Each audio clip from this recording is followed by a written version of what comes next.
A 49ers win for the ages. And we always talk about setting up a bridge, building that bridge to something even greater. Well, this right now is loading for San Francisco. Yes, that is the return of Fred Warner. It is not guaranteed to happen this week against Seattle, but it is a possibility. The 49ers have been openly talking about an NFC title game return for Fred Warner, but I think that he wants this to happen even sooner. And he has already defied the timeline in an absolutely insane way. We'll see if he can defy it by a few more days. The 49ers have a quick turnaround. They are not happy, nor should they be happy about the fact that this next game against the Seattle Seahawks comes on Saturday. Should be Sunday so that a lot of teams aren't screwed out of a decent amount of rest. But the schedule and it appears a drive for TV ratings on the NFL's part means that the 49ers and the Seahawks will be playing on Saturday instead. So Seattle is going to be on big time full rest while the 49ers, fresh off this cross-country flight from Philadelphia, will have to practice Tuesday, Wednesday, and Thursday before heading up to the Pacific Northwest. I wrote this up on the San Francisco Standard late last night. It is now available for your consumption, and it is what we're going to be delving deeply into here over the next 45 minutes, hour, however long you want to make this. I do have to get to the airport at some point, but the 49ers pulled off a playoff win for the ages with one more monstrous haymaker. I walked into that 49ers locker room yesterday, and there was a look on the eyes of superstars who have seen a lot of football, like Trent Williams and Christian McCaffrey. There's a look on those guys' eyes that I had never seen before. It was this combination of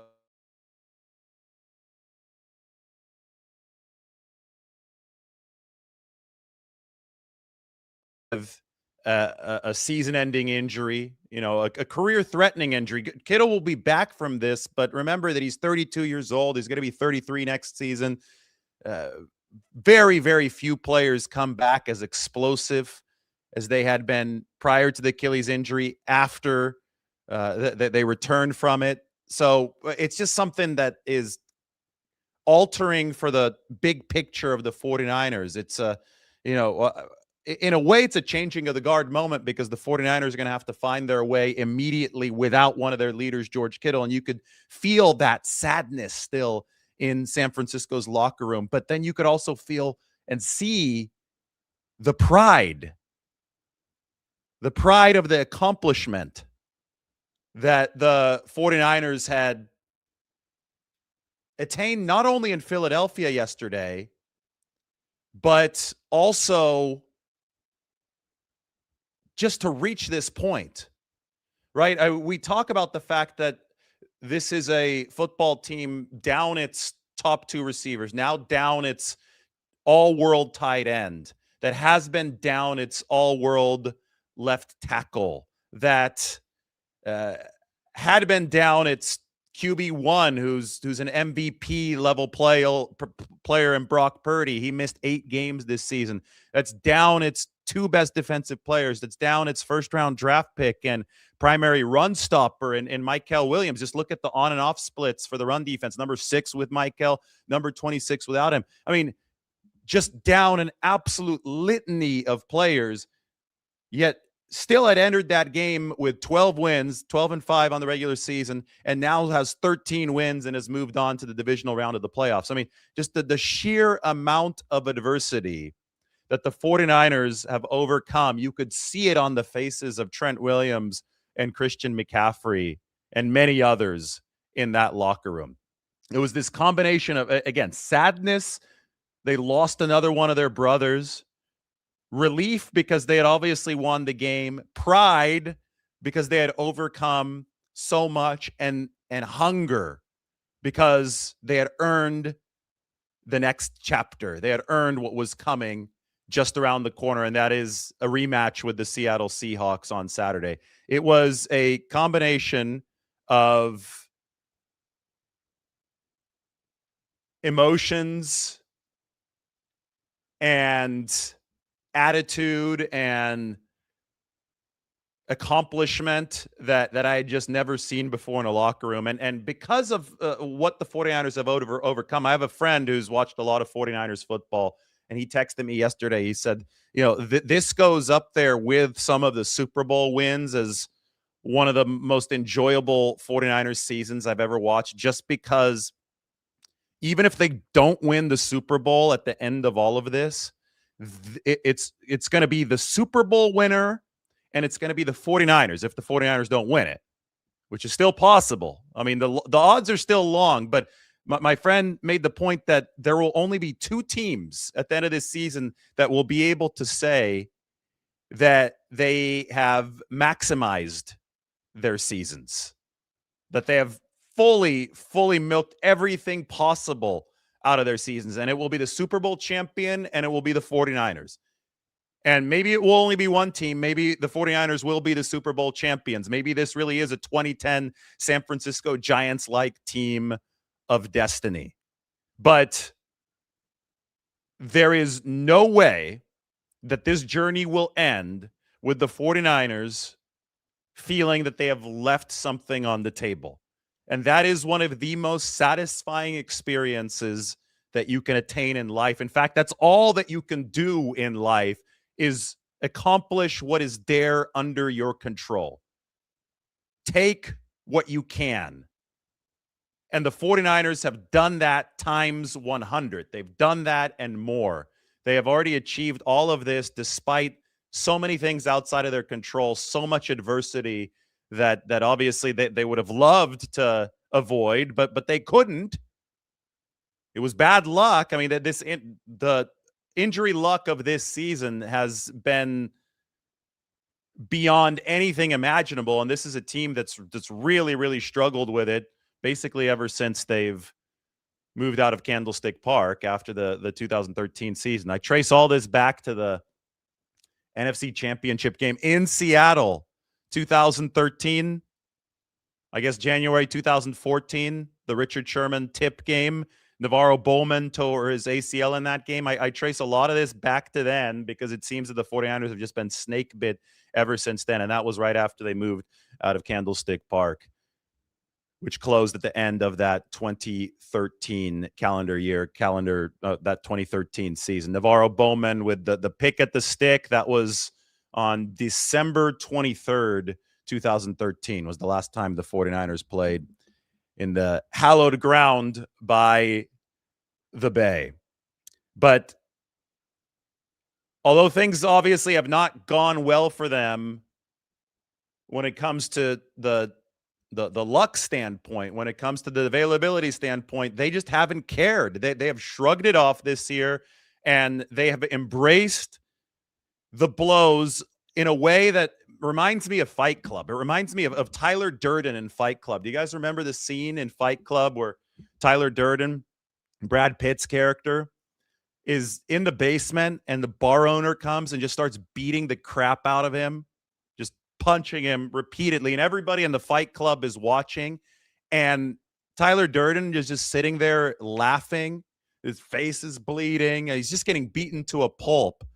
And the guy, Lou, the big bar owner who's beating the crap out of him, doesn't understand how this guy is just taking more punishment. He's just sitting there laughing and then yelling, "You don't know where I've been, Lou. You don't know where I've been." And the beating continues, yet the victim of the beating does not fall down or doesn't black out, isn't knocked out. And he earns the respect of everybody in that room. I mean, that was the big turning point in that movie. That was the point where he basically became a god in that Fight Club, is because he was able to sit there, take all this punishment, in a weird way, enjoy it, and it only made him stronger. And to me, like, I watched the 49ers this year. This is stuff that doesn't make sense.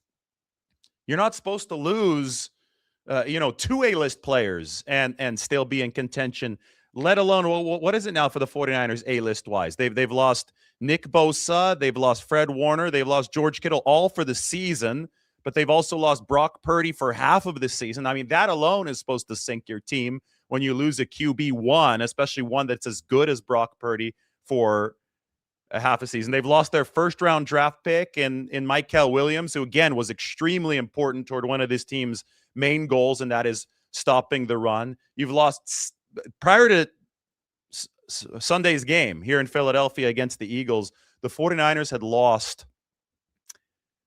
I think the total was 74 games started by some of these A-list players, like an absurd amount. You know, these seasons aren't that long. And then when you have numbers that are so high, I mean, 74 games started for some of these starters on this team. They had lost that much, yet they're still in this spot, ready to head on. Well, they're not ready yet. They're going to have to get some rest here. They're going to have to lick their wounds, but they're ready to embrace the next challenge with the Seattle Seahawks, who, you know, it's funny. Seattle's going to have to play the 49ers 2 times in a row. Seattle had a bye week, and Mike McDonald, their head coach, he had an interview yesterday. He said it's a little bit funky to have to scheme for a team twice in a row. If anything, that could be a little bit of an advantage for the 49ers. It's essentially like an 8-quarter game, and I'm sure San Francisco would have loved for that matchup on January 3rd to have gone 4 more quarters. Well, they have a chance now. And they have a chance, essentially, for that matchup to go 4 more quarters with a blank slate, a clean score. And that's going to happen on Saturday. We have a lot to get through. I know a lot of you are just filing in right now. It's a little bit earlier on the West Coast. I have a flight to catch here on the East Coast, so I had to go a bit sooner. But we have a lot of clips from yesterday that I'm going to play. Eric Kendricks, Kyle Shanahan, Jawan Jennings. We've got Jawan Jennings' high school tape that we can play. Let's listen a little bit to Eric Kendricks from the 49ers locker room yesterday. The hero from Fresno plugs in at middle linebacker for the 49ers and I think is a major, major embodiment of this 49ers team's success. That's a KJ, KJ Wright. I've been in kind of just knocking on his meeting door, getting extra time with him since I got here. So, whether it's super early in the morning or after meetings, I feel like he's got me prepared. We went through a bunch of situations, watched a bunch of film together.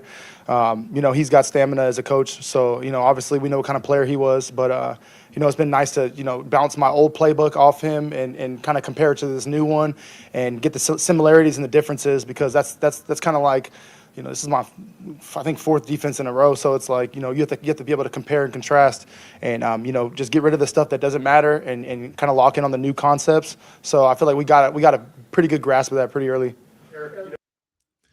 So that's an awesome subplot entering Seattle. KJ Wright was on the Seattle Seahawks team that beat the 49ers in that playoff game that I was talking about. The last time the 49ers, I think the only time the 49ers have played a playoff game in Seattle up until this weekend, up until Saturday. KJ Wright was a linebacker for the Seahawks. Now he is an assistant linebackers coach for the 49ers, a 49ers team that was essentially on its 5th and 6th string linebackers yesterday. That was Eric Kendricks at the middle linebacker spot and Garrett Wallow at the weak side linebacker spot. Those 2 guys led the 49ers in tackles yesterday. Wallow had 11, Kendricks had 10, and Kendricks had the game-winning pass breakup. And, they held the most expensive offense in NFL history. That's the Philadelphia Eagles. They held them to 4.3 yards per play, 19 points, enough for a shorthanded offense of the 49ers to win. And I just thought that, the fact that Eric Kendricks has been working overtime to learn the playbook, he's also been extremely unselfish. He's been learning multiple different positions, even though he's most comfortable at the Mike linebacker position. But the fact that he's been working overtime and using the tutelage of KJ Wright in order to plug himself into that playbook, this is his 4th playbook in 4 seasons, he said. That all comes full circle to this Seahawks game because KJ gets to go back up to Seattle now with the linebacker products that he has help mentor. So they're ready for this Herculean fill-in effort for the 49ers. He gets to go back up to Seattle and see if those guys can spearhead a win against his former team. Really, really good full circle moment for the 49ers. I understand that our picture quality isn't very good right now. This is Philadelphia Hotel Wi-Fi. Sorry, I can't really change that. Maybe we'll put something up on the screen if that quality is a little bit too grainy. We got the nice camera here. We just don't have very fast Wi-Fi on a Monday morning. It was a little bit better, definitely, when we did a show here on Saturday evening. I've got one more video here from Eric Kendricks in that 49ers post-game locker room.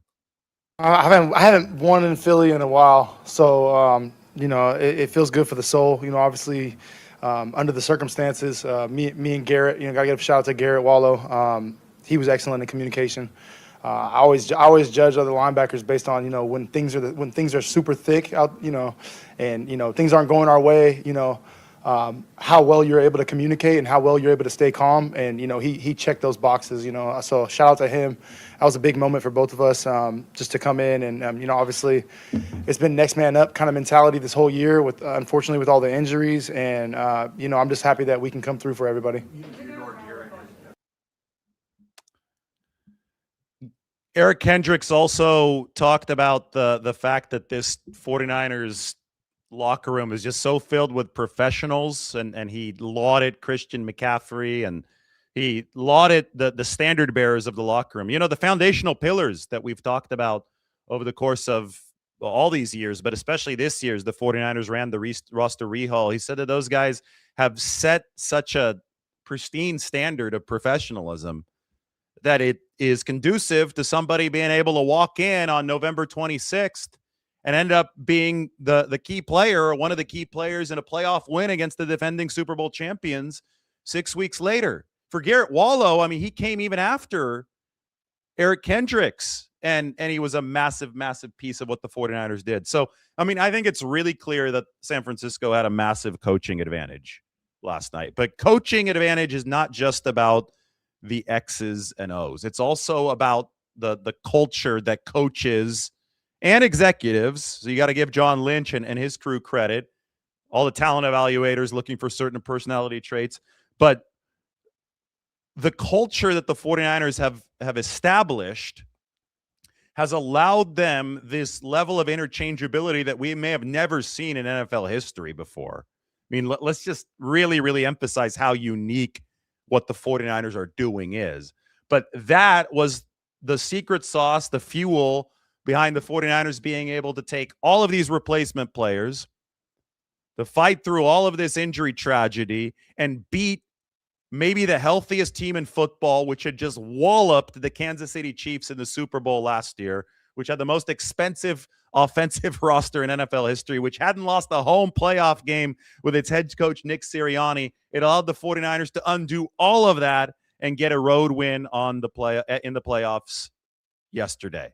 It is staggering stuff. I said yesterday we can talk about the different 49ers wins in the past. The playoff wins on the road are rare to begin with. The dynastic 49ers won only one road playoff game, and that happened in the 1988 season at Chicago. NFC Championship game, negative 29-degree weather at Soldier Field. 49ers went in there and won 28-3.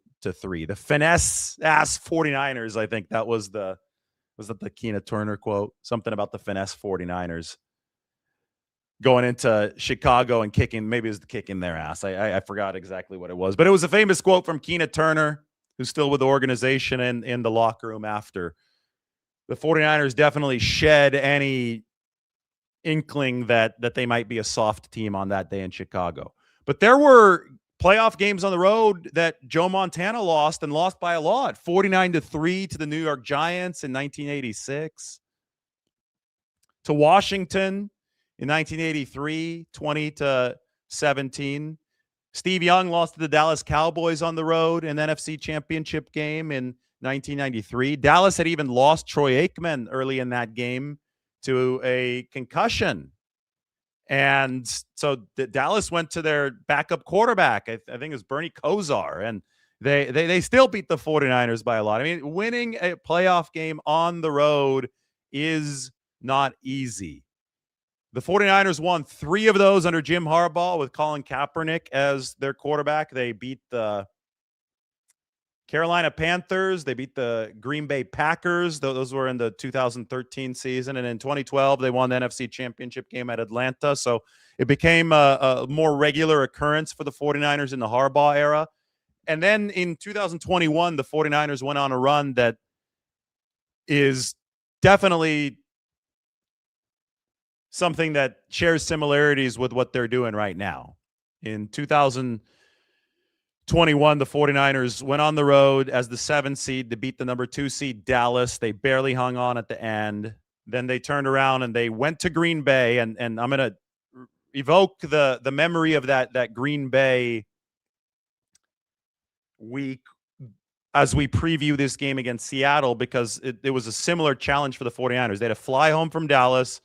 They had to head to Green Bay on a short week. They might have played Dallas on Saturday, though, so it might have been a slightly longer week. But they still had to travel into an ice storm in Green Bay to play a rested team. They're going to be playing a rested Seattle Seahawks team, the number 1 seed, and they were about touchdown underdogs, maybe 6-point underdogs against the Green Bay Packers, and they found a way to get it done. The road dogs found a way to get it done. They ultimately lost in that 2021 season to the Rams in the NFC Championship game on the road. You could call it a home game, though, SoFi Stadium, Levi South. Maybe 2025 or January 2026 is a chance for the 49ers to redo that very difficult path, but finish it triumphantly. Who knows?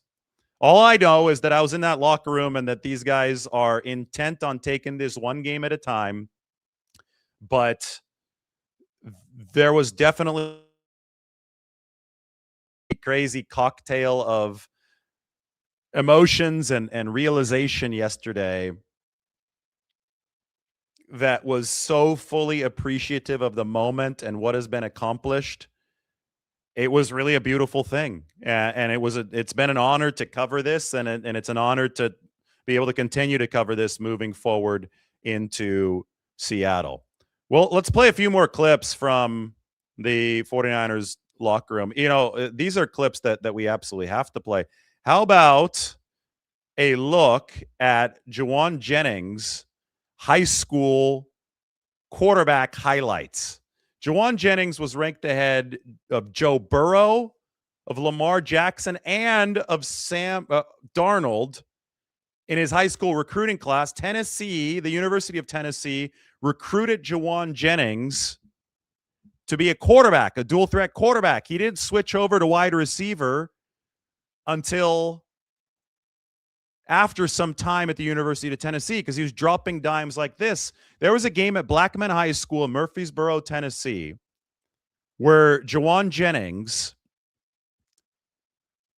led the way to erase a 28-point deficit in the fourth quarter. There were people who left that game early who thought there's no way that Juwan Jennings' team comes back from 28 points in the fourth quarter, but he accounted for 29 points on his own, 29 unanswered points on his own to lead a 43-42 victory. I think when you see some of those highlights, you can understand why. Juwan Jennings was a really, really good quarterback. Well, we saw it work out on that trick play yesterday. And, you know, the best part of that was Jennings got drilled by Jalen Carter, got the penalty flag, and he was also a good high school basketball player. Juwan yelled out, "And one."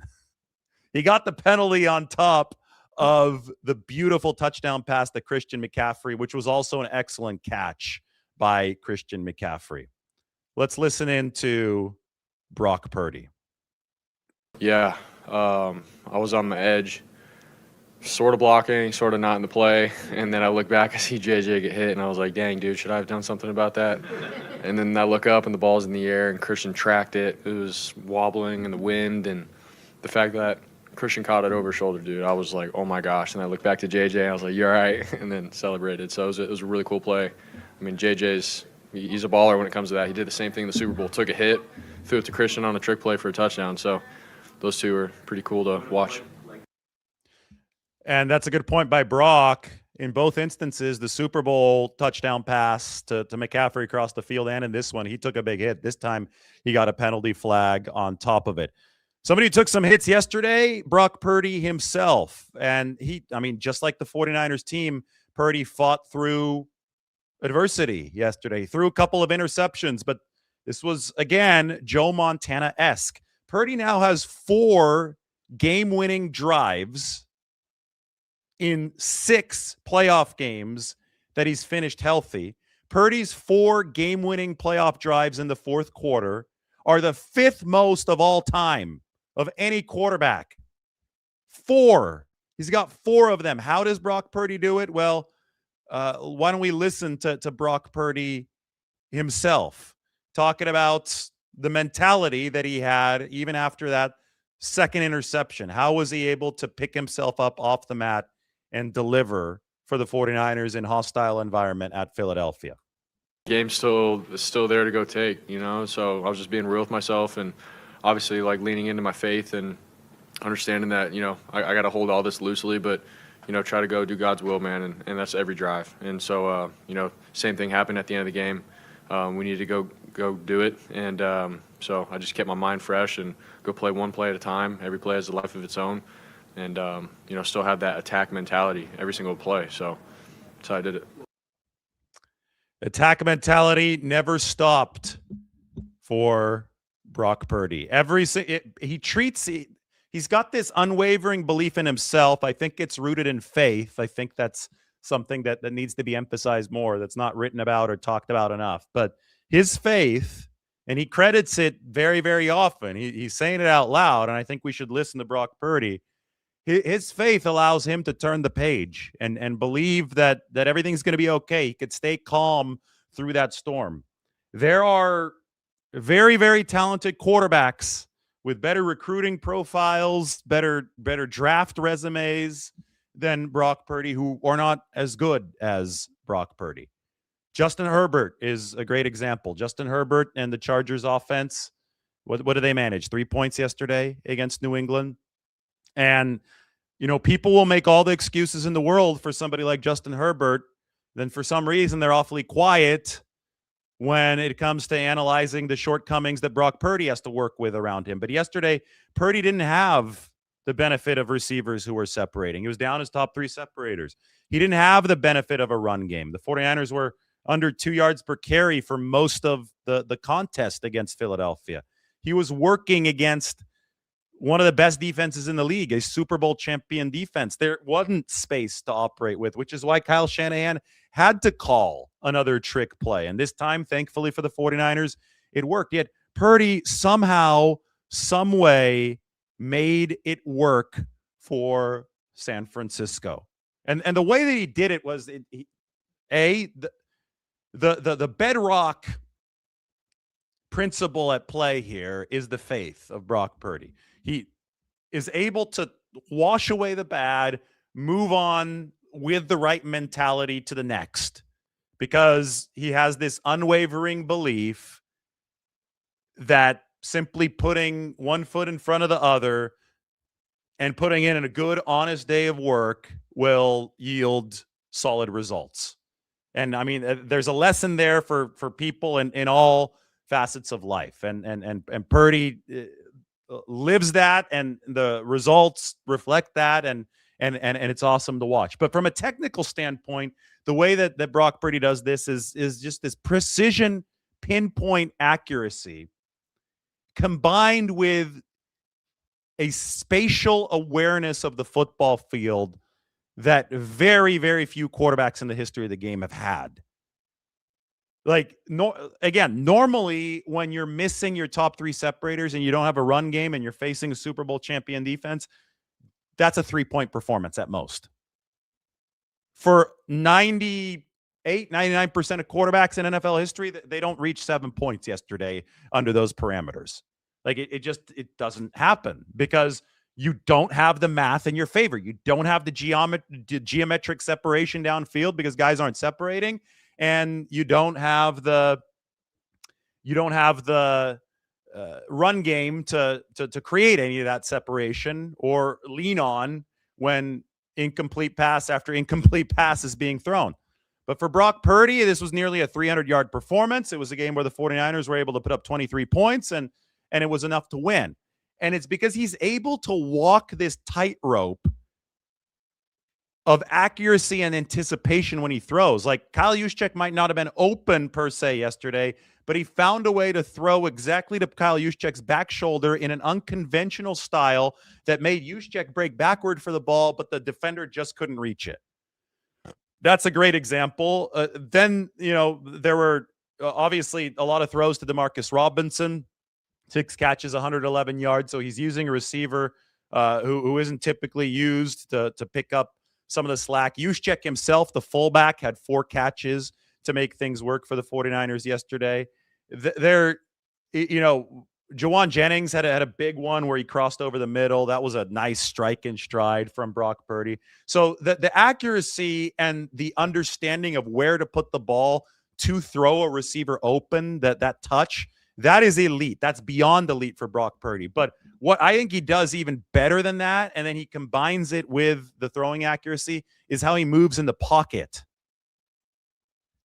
The touchdown pass to Christian McCaffrey that won this game, it was a 4-yard touchdown in the box score, but Brock Purdy manipulated the pocket in an absolutely masterful way. He stepped up from Nolan Smith, who's trying to come around, run the hoop around Trent Williams, and he had traffic in front of him, but he was able to bend his body in a way that allowed him to see Christian McCaffrey and toss the football in there for the touchdown. He's obviously not a statue in the pocket, but I think that there's a perception and a stereotype that comes along with pick number 262 that assumes that he is, where he moves better within the pocket and avoids sacks better within the pocket than any other quarterback in the NFL. But not only that, he's able to move in the context of throwing accuracy. He's able to avoid the pressure, but he's also able to contort his body and move to the exact blade of grass where he's going to be able to put that football on the correct shoulder of whoever he's throwing to avoid the fact that there is very little separation to work with downfield. And, all of these things combined in the way that Brock Purdy is able to deliver them, they do combine into a superpower at the quarterback position. They do combine into absolutely elite play at the quarterback position. They do combine into a Joe Montana-esque performance. There have been several of them so far for Brock Purdy. I mean, this is a guy who walked off the field 3 times with the lead or a tie game in the Super Bowl in the fourth quarter or overtime. That was the only playoff game that the 49ers have lost where Brock Purdy has finished healthy. The other one was at Philadelphia when he tore his UCL. But this guy, he is at the top of the game. I don't care if you say top 3, top 2, top 1, whatever your opinion is, they're fine. Different styles, different quarterbacks. Josh Allen is fantastic as well. Mahomes is not in the playoffs this year, but he has the resume. But so does Purdy. 4 come from behind 4 game-winning playoff drives in the fourth quarter in 6 opportunities for Brock Purdy.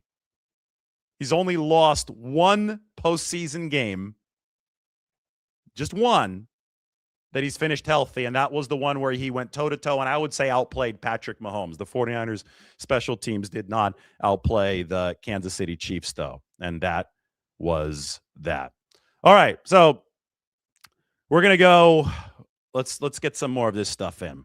We heard from Eric Kendricks. We heard from Brock Purdy. I think we should hear from Kyle Shanahan because he's going to talk a little about everything, even the 49ers defense. But let's hear it from Kyle. Unbelievable today. Just the plan that he put together, keeping it somewhat simple but still challenging. Having new guys in there, you got to somewhat keep it simple, but anytime you got a quarterback with a running element, all the RPOs they do, the wideouts that they have on the outside, the talent of their running back, their tight end, it was a huge challenge, and they did a hell of a job all day with it. How does it strike you that this might make it harder to I don't know. I don't get why this game would matter.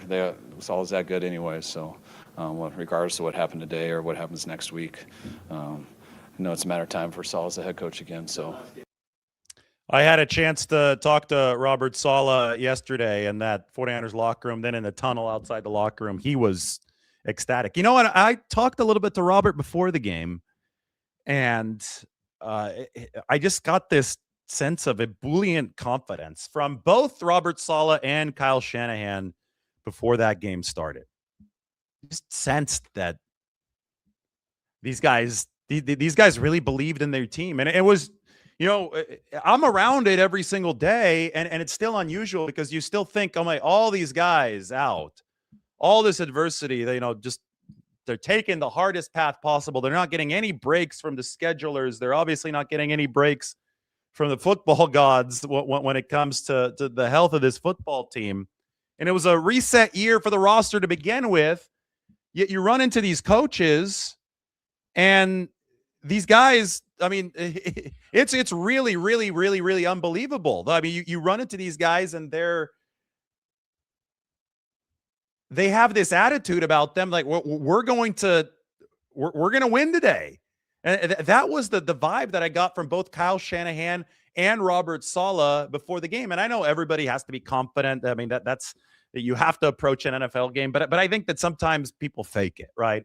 I think I feel that I'm good with people and that I could read when an emotion is genuine, when a feeling is genuine. And it was genuine from Robert Saleh and Kyle Shanahan before this game. And I think that because that energy is so genuine from those guys, I think that's why you see the results that you do. I mean, there's a multitude of factors, and I know that we dissect all of them, and we talked about Eric Kendricks crediting the 49ers veteran pillars and the leadership. But I think that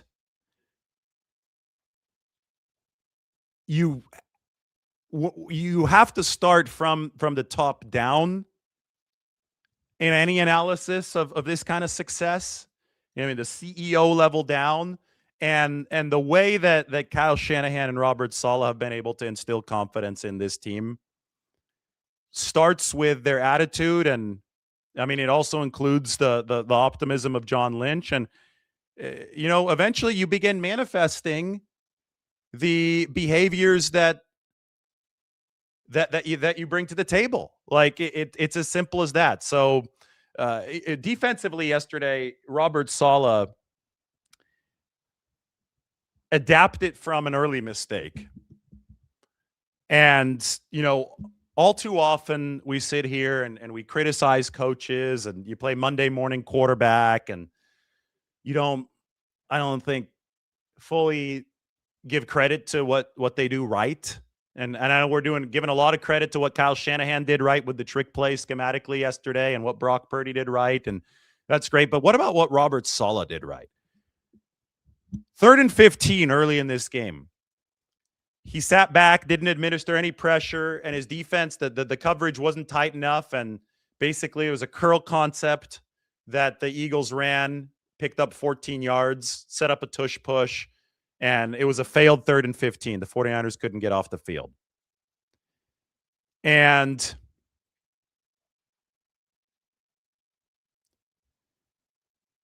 there was a moment there when I was like, well, this is a repeat of last week.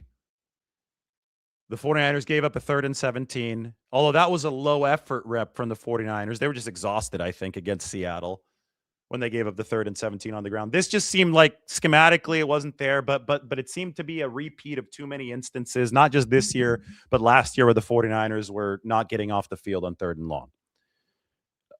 The next time they had the Eagles in 3rd and long, Robert Saleh made an adjustment that I think saved the 49ers season. He brought Garrett Wallow, again, a guy who just joined this team last month, a guy who's never really played extended time at linebacker, more of a special teams guy. He had some linebacker experience, but he brought Garrett Wallow on an aggressive blitz. And he trusted Renardo Green in coverage against A.J. Brown down the sideline.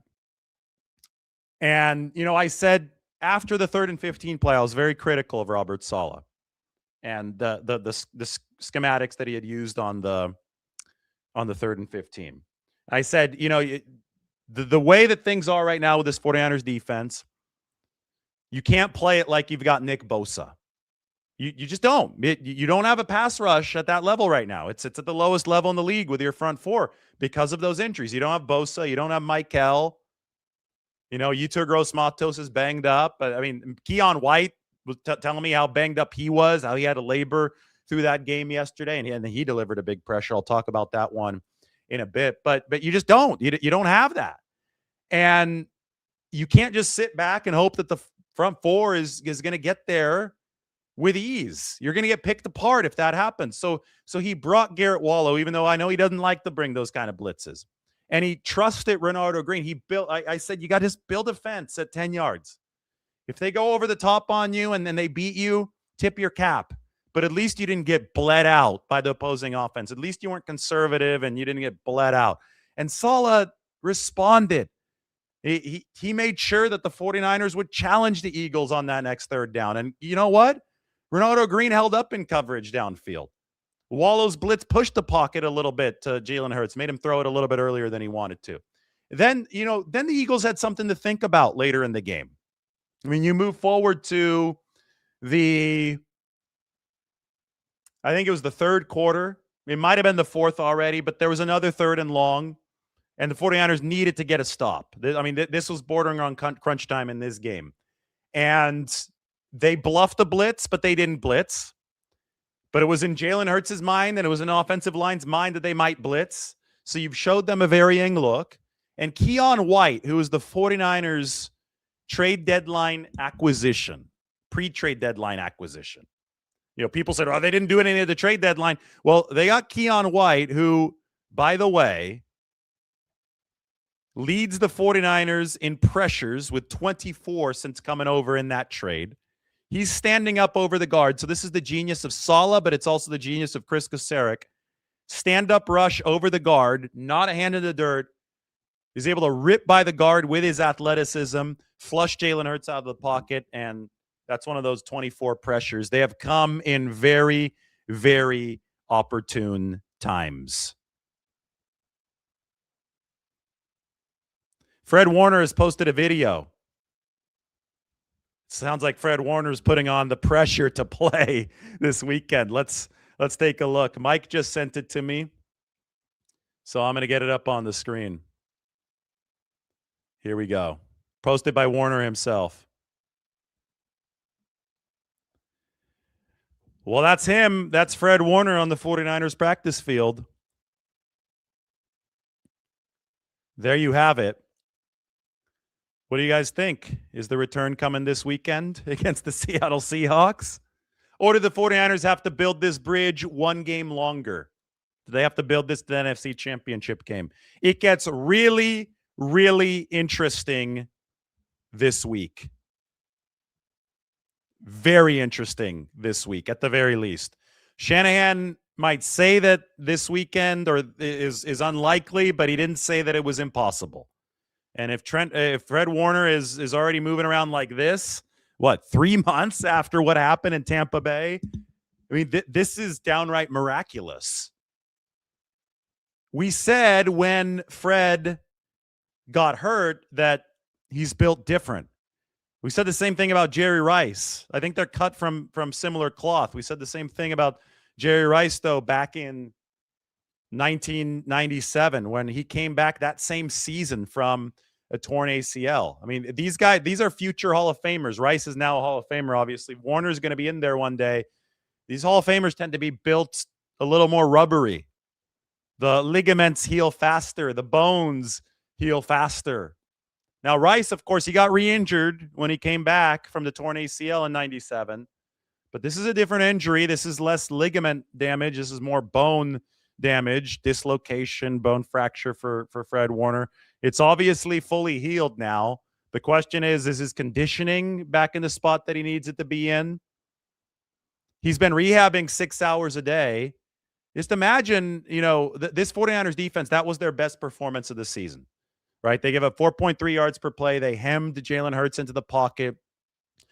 Yeah, they got run on a little bit, but not an overwhelming amount. They didn't lose control of the game. They forced Philadelphia into enough third downs, and then they rushed at opportune times. Saleh was on one. And then in coverage, I mean, talk about the last fourth down that this defense delivered. I mean, it was beautifully designed to take away Dallas Goedert, who is Jalen Hurts' main third down man. I mean, he loves going to Dallas Goedert on third down. But Eric Kendricks, not only does he understand running lanes, he's seen a lot of football. I think he understands passing lanes as well. I do think that it's been addition by subtraction for the 49ers at that linebacker position. I mean, they've got an all-pro in there in Eric Kendricks. Now, Warner returns. I don't think you could take Kendricks off the field. The way that Wallow played yesterday, it might be hard to take Wallow off the field.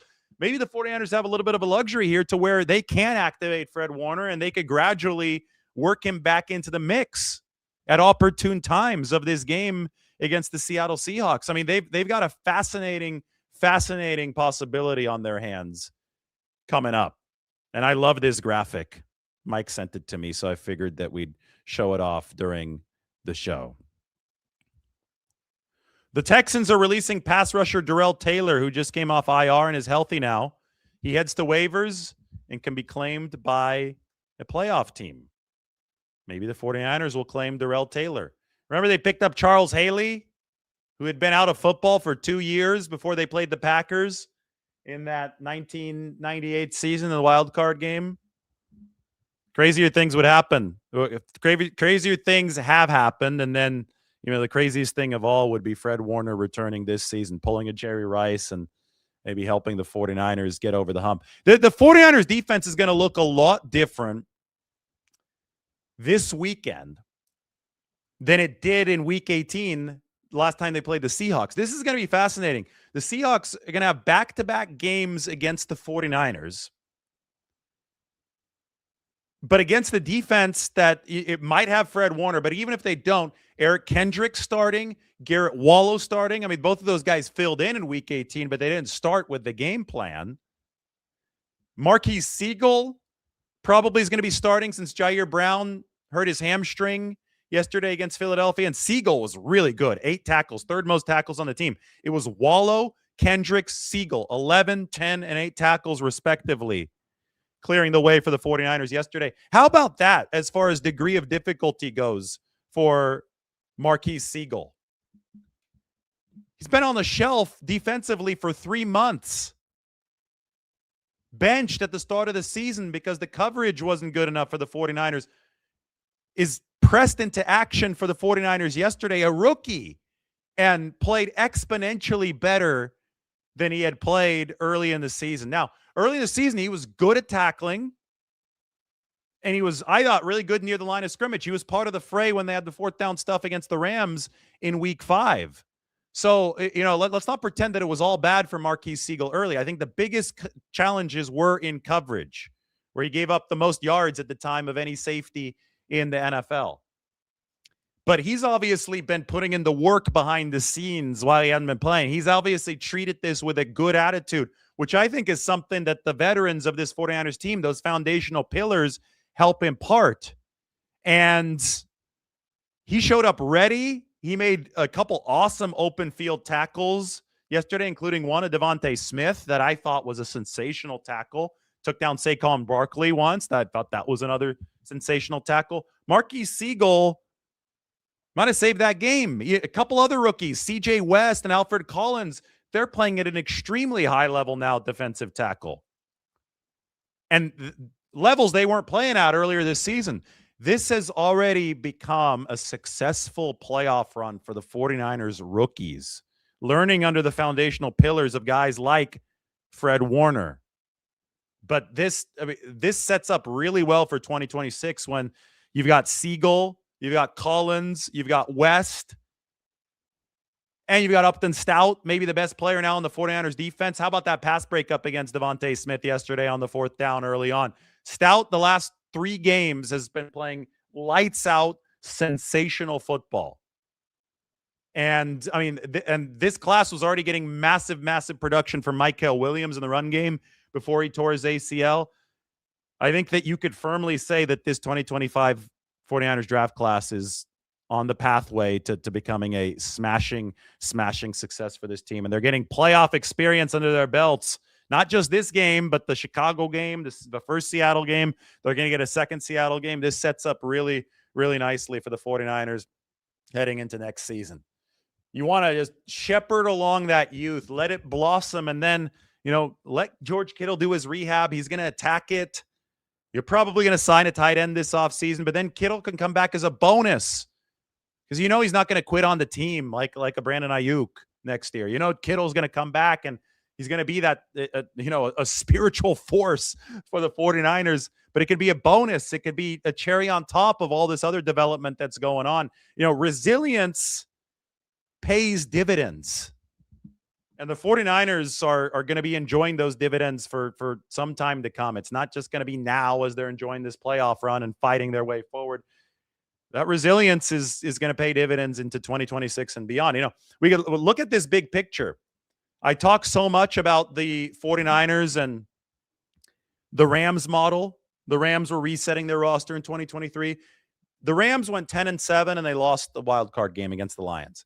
The 49ers in a similar roster reset year, they emulated the Rams in many ways, went 12-5 and they've won their wild card game. It is already objectively better than what the Rams were able to do in 2023. So just imagine what years 2 and 3 of this 49ers salary cap cycle are going to look like if this is what the roster reset, salary cap reset year number 1 looked like for San Francisco.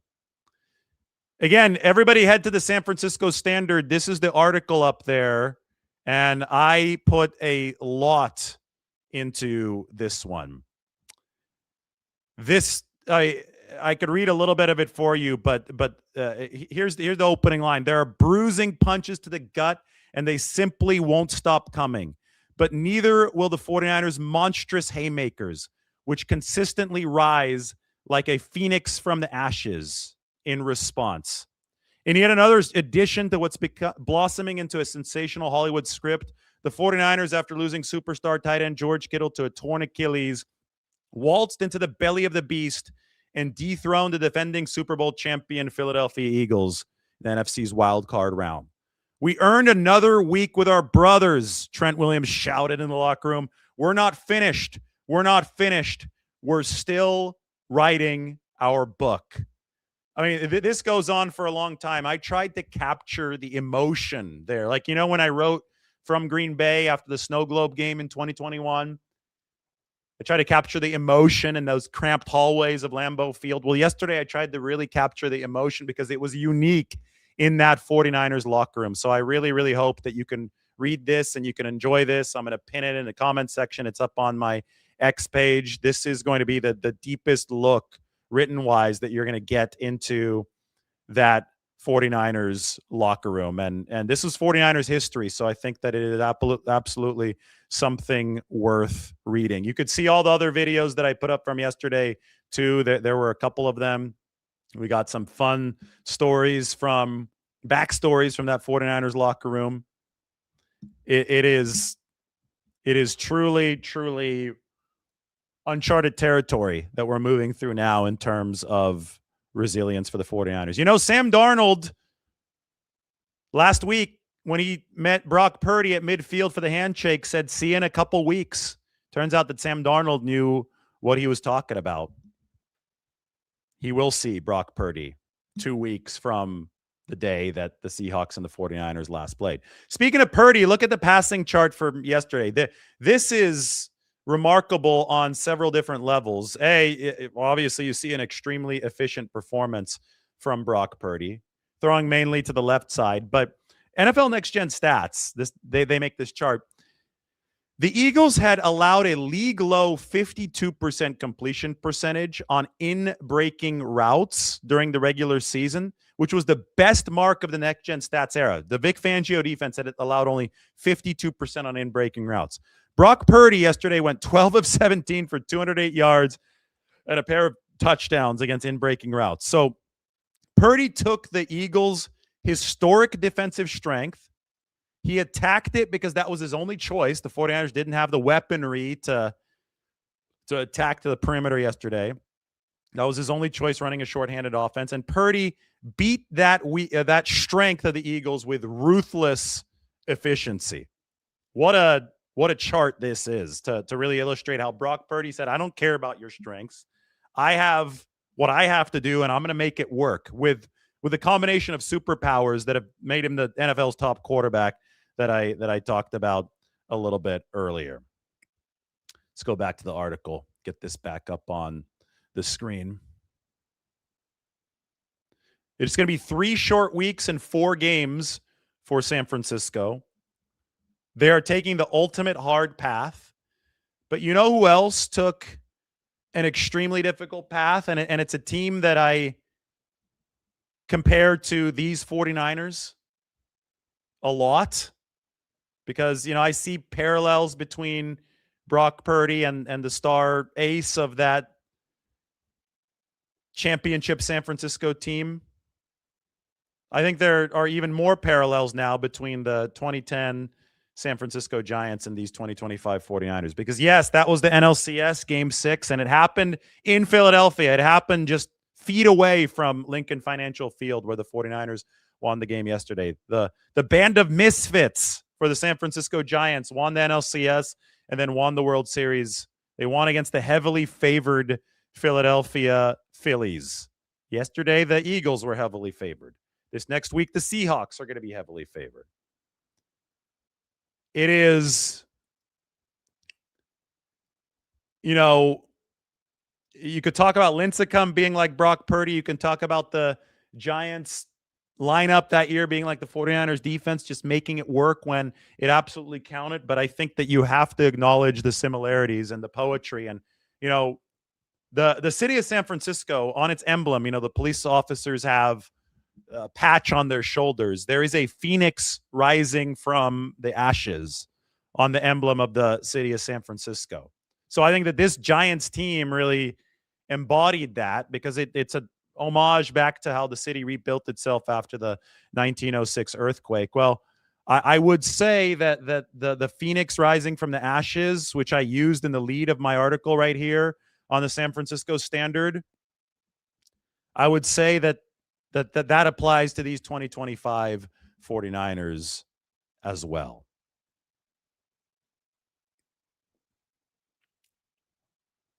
Jauan Jennings cannot wait for next week. They don't care anymore if it's the hardest possible path.